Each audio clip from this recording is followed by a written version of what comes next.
Voilà, Mbutu na kati ya Assemblée nationale. Vitel Kamerhe empêche les députés de déposer la pétition. Ndeko Eliezer donne une retouche à l'histoire de l'armée congolaise.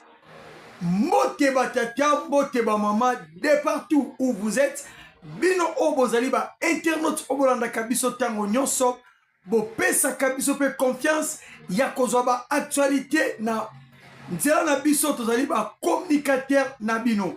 Bana mboka ndenge kaka touti koloba na bino. Mbutu na kati ya Assemblée nationale. Vitel Kamerhe empêche les députés de déposer la pétition. Il y a eu un engouement au sein de l'Assemblée nationale. L'Assemblée nationale encerclée par plusieurs policiers pour empêcher la destitution de Vitel Kamerhe. Peuple congolais. Deuxième sujet na biso ezali ya nini? Ya kolobela na tina makambo ndeko Eliezer auti koloba oyo concerné retouche ya armée congolaise. Pe atelisi ba prouesse oyo armée congolaise eyebanaka kosala. Oyo lelo, le Congo est payé en monnaie de singe. Troisième point de kolobela na tina, les militaires au wapi Corneille Nanga a aussi représenté précisément na Karumangabo. Donc expliquer na biso pourquoi Corneille Nanga a présenté ba militaire wana pe faire na bango ekozala lolenge nini. Bana mboka to démarrer na explication ya oezali ba sujet na biso. Peuple congolais. Aujourd'hui c'est le 15 septembre 2025. C'est aujourd'hui que les députés pétitionnaires ont eu l'audace de déposer leur pétition na kati ya rentrée parlementaire ya lelo. Mais chose grave, auto comprendre te panique uti kokota kuna ya makasi. Il y avait déjà avec des machettes. Il y avait déjà avec plusieurs armes blanches pour seulement empêcher les députés. Il y a kosala mosala o ezali ya bango. Chose où elekeli biso to ekamusi biso wa Congomani. Mais les députés sont là pour déposer ou pour travailler selon makambo esengeli ya bango. C'est leur droit. Et anaba oyo ba ko penser que Vitel Kamerhe a kosala bien te. Et après on ba ko penser que Vitel Kamerhe a kosala bien. Mais boni beaucoup a ko empêcher bato balingi ko déposer des pétitions na bango. Un peuple congolais. Parce que la pétition qui se trouve au sein de l'Assemblée nationale est concernée, premièrement, le président de l'Assemblée nationale qui est Vitel Kamerhe, mais le vice-président de l'Assemblée nationale y est Aza libéré. Pétition et zuété. Pourquoi? Parce que le nombre de signatures est si kokokate. Il n'y a que 4 signatures. Or que 4 signatures, c'est insuffisant. Mais les rapporteurs de l'Assemblée nationale, lui, il a déjà plus ou moins 91 signatures. Or que 91 signatures, et côté, il sait déjà que pétition et que kokota ponaye. Mais pour les questeurs adjoints, la questeur adjointe, Madame Dominique Mounongo, lui, elle a plus ou moins 162 signatures où ils ont déjà signé contre elle. Et le deuxième vice-président de l'Assemblée nationale, M. Mbosso, il a qu'une seule signature. Donc, pétition où ils ont voté, ils ont uniquement visé et pas le président de l'Assemblée nationale, ainsi que les autres membres du bureau. Mais c'est quoi Balamboka? Qu'est-ce que Vitel Kamerhe croyait? Vitel Kamerhe croyait que pétition est comme le niveau du comité. Vous avez vu ce comité combien? 262 signatures signées. Lokola à l'époque de Janine Mabunda. Lui pensait que les signatures doivent s'arrêter seulement par les 150 et puis les 350, bah, qu'on a pour rien. Mais tant que et yekoleka voire même moitié y a Assemblée nationale où est ici directement destitution na ye est ici directement que ce baké na vote Kamere akukweya yango baluki babado ainsi que la police m'empêcher ba député pour ba déposer pétition na bango te chose où démocratie est refusée. Il y a que la volonté des députés s'ils veulent déposer leur pétition. Mais c'est aux plénières de décider. Si les plénières sont d'accord, acceptent que Vital Kamerhe Azala Nakolbani bat des choix rien. C'est pas un problème. Parce que Vital Kamerhe n'est pas un seul homme. Oh, à quoi qu'on s'en a 4 personnes, on a malam. Mais non. Peuple congolais, mutu koti kuna et yindi na parlement. Empêcher bango nenge bomoni ba député ba swani na 4 vidéo na biso awa. Mais bandeko. Le loi koto kamwe. Kamerhe na 4 discours d'ouverture. Il y a rentré parlementaire. Alors, je suis un homme. J'ai aussi des défauts. Mais ce que je vous demande, veuillez me pardonner. Oh! Si tu savais que le pardon existe, un jeune que tu avais livré, ce jeune-là, oh, Bengamina Komboya, Maître Constant Moutamba, Kamerhe l'a livré. Oh, que Moutamba avait demandé pardon à l'hémicycle de l'Assemblée nationale. Je suis quand même un homme. Moutamba disait, j'ai aussi des erreurs, mais veuillez me pardonner. Mais Kamerhe l'a accepté. Il y a qu'au vendre Constant Moutamba, il y a qu'au livrer Constant Moutamba, Namino comme un dinosaure. Où est la justice congolaise? Ah oui? Et bébé lié les lots. Tournaye, ba député ba yoka pardon, to ba yoka te. Tandis que y a livré Moutamba Koutou na irrégularité. Avec plusieurs irrégularités.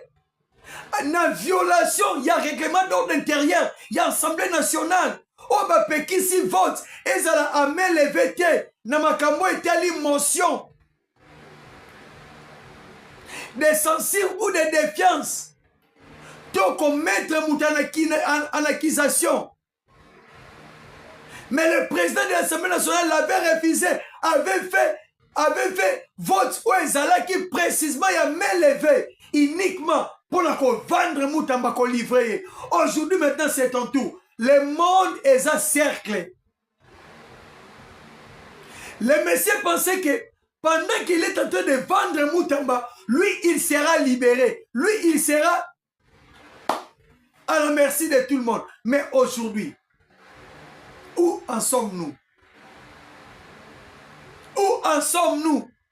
Les lots caméras bengi batuba sécurisé. Les lots caméras sengi pardon. Tout paye ici bas. Obomina mbeli okufa na mbeli.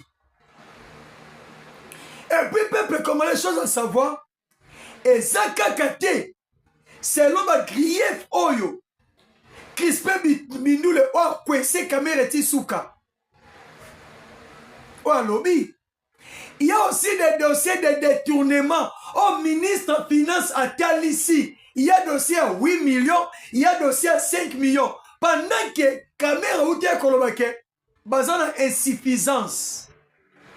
Il y a frais de fonctionnement dans la 4 Assemblée nationale. Mais le paquebo Doudou Fomba a expliqué nyonso que bango ministère en finance bana nyongwate un likutate. Un likutate. Il y a Assemblée nationale. Nyongwezate comment yoko relevé olobake ote. Tout ça, le problème est de fonctionnement. Les choses ont mis au clair. Donc, le monsieur en question, après sa déchéance, il va répondre aussi à la justice congolaise. Moutamba eko fongola nzela, ya ba grand dinosaure ya Congo, ba na konsinda na kati ya libulu. Aïe, et Sili, Moulama Yakei, peuple congolais, deuxième sujet. Et les Tamoué donnent une retouche à l'histoire de l'armée congolaise. Pourquoi Eliezer Tamoué est la retouche historique dans l'armée congolaise? Nini Oyo, le ministre délégué de la défense, Eliezer Tamoué Aouti Koloba. Eliezer Tamoué est rencontré histoire. Oyo wapi armée congolaise et ça dans Katia Mokili. Il a dit, si l'Ouganda existe, c'est grâce à l'armée congolaise. Si le Rwanda existe, c'est grâce à l'armée congolaise. Si la Tanzanie existe, c'est grâce à l'armée congolaise. Si l'Éthiopie existe, c'est grâce à l'armée congolaise. Même si la Belgique a été sauvée par des militaires congolais. Face à l'attaque des Italiens et des Allemands. Mais la RDC, à travers les anciens combattants comme Lelo, ils ont réussi à sauver ces pays. Mais aujourd'hui, la guerre à l'Est,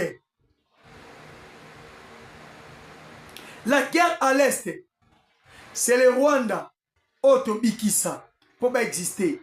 L'Ouganda, Otobikisa, pour exister. Kenya, Otobikisa, pour exister.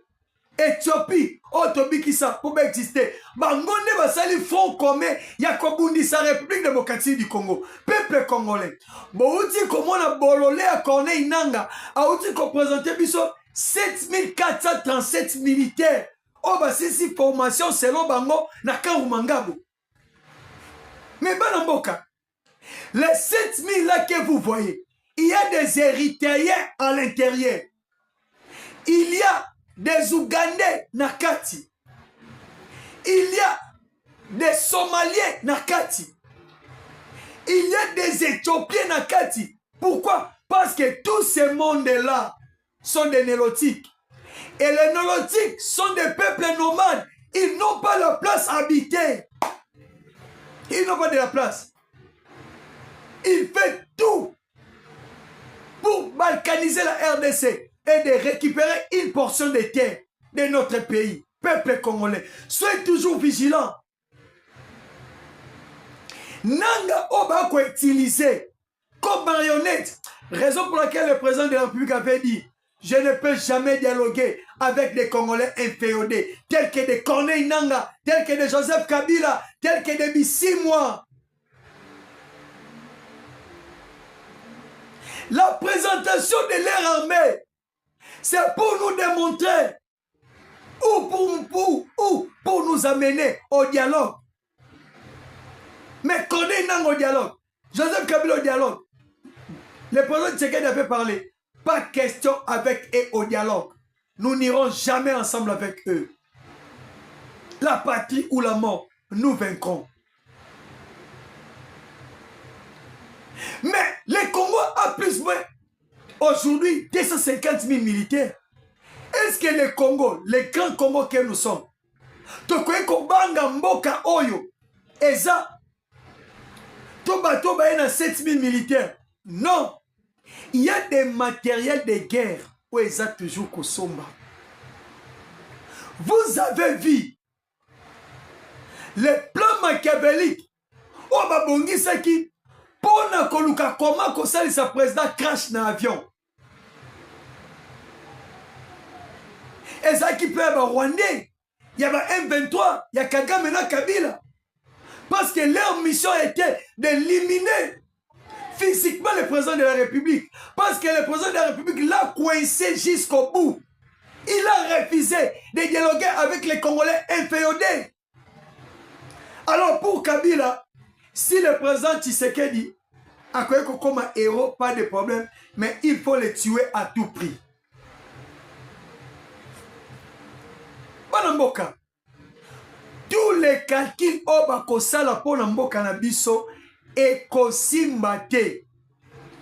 Raison pour laquelle on ne peut jamais craindre 7000 militaires de M. Corneille Nangaa. Et ensuite, je peux vous dire, Banamboka, les 7000, il y a aussi les Congolais. Et je lance un message solennel à tous les FRDC. Au Bazar qui arrêté na Goma. Kobanda lelo. Dès que bako déployer le pas Corneille Nangaa, bon se rendre na bo pète na katsa FRDC. On va vous protéger. Parce que le camp où vous êtes, c'est le camp de l'ennemi, c'est le camp de la balkanisation. Pendant que vous êtes militaire dans Katia Kawana, yeba ke bano baza na Katia Kinshasa.